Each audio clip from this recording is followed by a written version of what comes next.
Well, mom, it's time to wake up and get the camera because the newest esports drama has just dropped with pro players calling each other out for racism and bigotry. A lot in today's video, including Albralelie, maybe even hinting at a potential retirement soon. Unfortunate news and also some roster updates over in the Challenger circuit scene. Make sure to like the video, subscribe to the channel if you guys want to stay up to date all things Apex Legends esports related. Without further ado, let's go ahead and dive right into this. First thing I wanted to make mention of here, the obvious one, the big one, TSM Raven. You guys know, obviously, probably the best coach in the league, if not at least one of the best. This guy has done some insane stuff. I saw a clip not long ago of Raven basically like kind of calling out Hal for his negativity and then having to not necessarily put Hal in his place, but kind of put Hal in his place, if that makes sense. And then, you know, TSM had ended up bouncing back and winning the oversight tournament. It was actually good stuff to see. Raven's got a lot of good leadership skills, and I think he's doing a great job over there. Well, they were actually playing some international scrims. Like, these are the teams that are going to be playing at LAN, so they're trying to do some international scrims. I even saw like the other day some people were playing that had like 300 ping.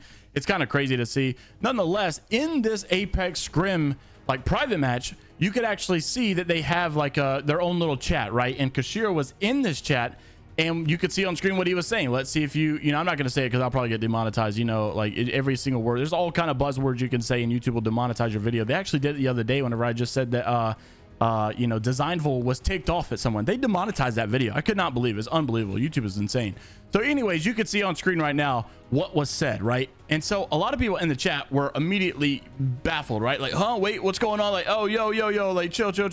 So you had that, and then you also had the, you know, post on Twitter, Raven saying, okay, racism in the land scrims, that's nice. And then you could see a lot of comments here were mixed. You had some pros saying, why is everyone making excuses for him? You had another pro saying, why are you taking that out of context? A lot of pros saying, how is this racist? Some people saying, like, you know, this is way too far out of context, you know, like, why are you twisting the story? All this stuff, it seems like it's way too divided.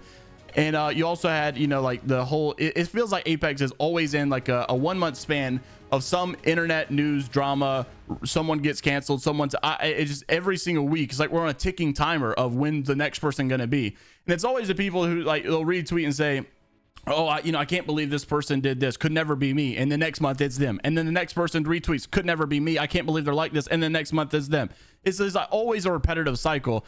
And so the division is obviously here. Some people are saying that, you know, it's the same thing as saying like a dumb American, because obviously America, especially in the South, we are kind of dumb, to be honest with you. So I don't really know, but I'm not here to like really speak on that because I can't really, I'm not in their shoes, so I don't really know how they should feel. I can't tell anyone how they should feel. Nonetheless, there's obviously a lot of division here. Interested to see what you guys have to say. But even some memes coming out from Kim Chi Lee saying this will be Kashera in 20 minutes wearing the badge. And honestly, as much as it is funny and it is obviously good jokes, you know, coming from, I think it also kind of shows a little bit of a truth that, like, with the way that we handle the internet drama these days, not saying like any side is right or wrong, but I'm just saying like the way that we handle it, I feel like we don't really get better as a society. We just kind of like force an apology. The PR guy says, hey man, your social media appearance doesn't look good, make sure to say this, apologize this way, tell them you're going to get educated on all of this stuff. And so they come out with an apology. Who knows if they mean it? Who knows if they wrote it? Who knows if anyone really cares?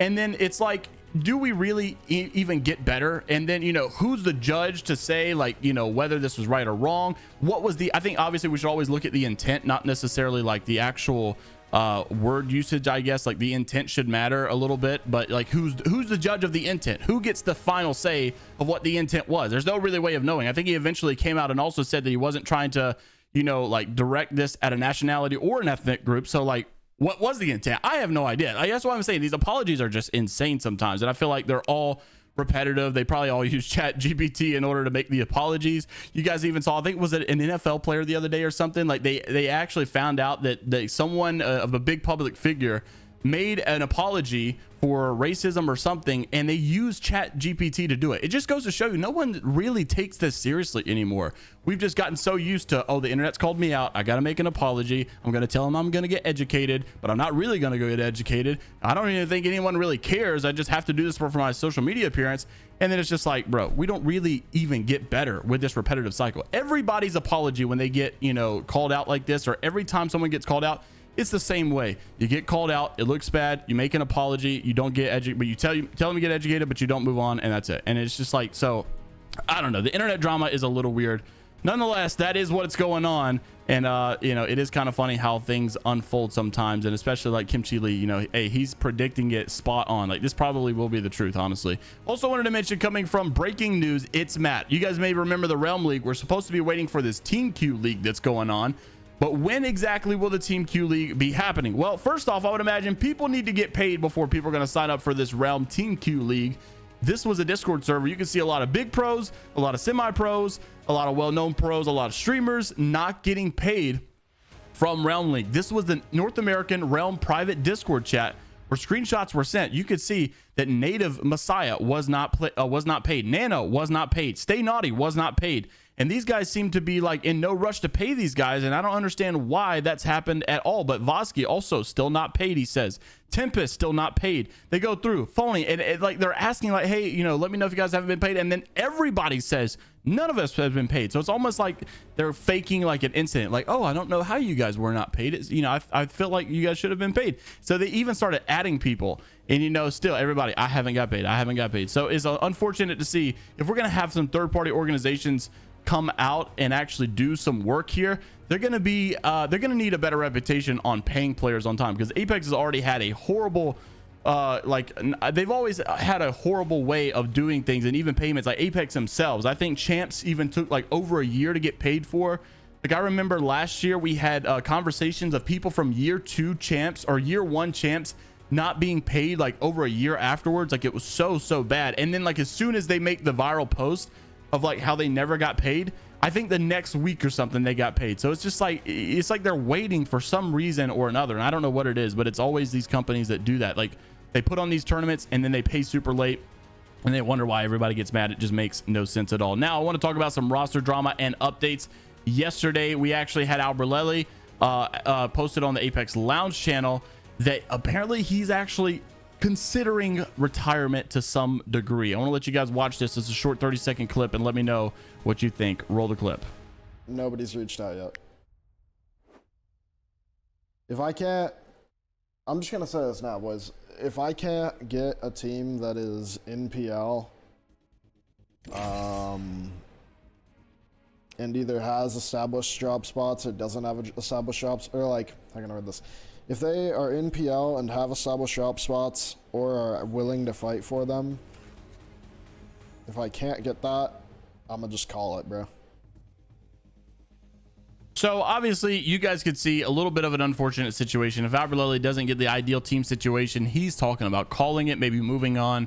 I don't know if he's going to go to another game. I don't know if he's just going to stream. I don't know what he's going to do, but obviously Albralelie is such a passionate like grinder for the competitive scene. You don't really want to lose people like that in the scene, because whether you like him or not, whether you think he's a success or a failure, doesn't really matter. At the end of the day, I think he's a valuable asset to the scene, and you do not want to lose players like that in your scene. So honestly, as much as Albralelie's been going through, I really hope the best for him. I hope he finds himself in a successful situation, and I think it would be nice to see the emotions that are a little bit low right now. It would be nice to see that same Albralelie, but at a higher emotion as well, and being on the flip side of all of this drama and trouble as well. Also wanted to mention Nano. We thought he was actually going to be going over to the wildcard squad. It seems like that might not be the case. He's posted yesterday looking for a team, actually tonight, like at midnight, looking for a team for all future tournaments. I truly want to succeed and be amongst the top teams in the world, and I will do whatever it takes to be there.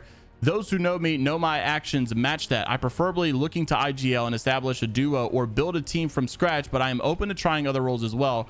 Reach out via the DMs for any questions. Interesting stuff to see, and obviously there's a lot of potential candidates that could do this. It's funny, but if you actually read the comments, Retzi had tagged Capra, and Capra's obviously known for all of the drama because of rage quitting and stuff, and it was very obviously a troll here, and even some people get a little upset that he was even considering Capra. But Capra, I think Capra's going to ruin his career, honestly, with the way that things are going. But nonetheless, I'm interested to see if Nano can find himself on a pro league squad that is very successful as well. I would imagine he would, being the success that he had recently, but was it quite enough to secure a spot? Time will tell. Also wanted to mention Flinzer looking for a squad as well, or looking for one with Icy for the LCQ. Flinzer obviously made some ruckus over in the challenger circuit scene as well. A roller or strong mechanical mouse and keyboard player, but it doesn't really matter. Must have the passion. Also, Jetski looking for a team for the pro league. He said he played with Inters and was signed to Esports Arena on Intel Gaming.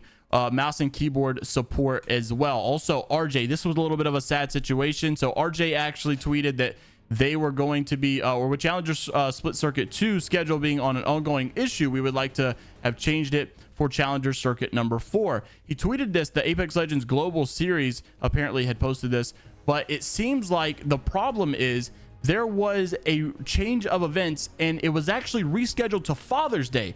Why is Apex rescheduling on Father's Day? I swear they're out of touch with the community. They have no idea what they're doing. And for whatever reason, yeah, it is on. And I think not only is it on Father's Day that they're doing this, I think last Pro League or regional finals or something, I can't remember what it was, they had the Challenger Circuit on a Monday, the finals, and that Monday was a Memorial. Yeah, this last one, they had the finals on Memorial Day weekend. I'm just like, bro, why are you not even thinking about what you're doing? It just makes no sense as well. Well, RJ, you guys may know, if you're up with the Challenger Circuit community at all, his teammate Poized, well, at least they were teaming. I'm not sure if they still were. Poized apparently had posted yesterday that, you know, with the Father's Day thing coming up and the whole situation, his father's in bad health. And sadly, I think he said he was going to be stepping away from the scene. It sucks to see, but man, like, I just swear Apex is out to just ruin a lot of people's careers and even trying to do this. And it's sad to see that, like, it feels like they're so out of touch with their community. Also wanted to mention Cobra, also looking for a team, looking for one peak top 25 pred. $1,000 in earnings over on this game as well. You've also got Luke looking for one. Now, some of these players I'm not very familiar with. Some of these were sent to me, but apparently they're Challenger Circuit warlords. Obviously, I knew the first couple of 3, but if you're looking for some teammates and you're in that Challenger Circuit scene as well, then this is what you're looking for. A couple other squads, and even Demibod looking for a team for all future tournaments. Regain my passion, hurry.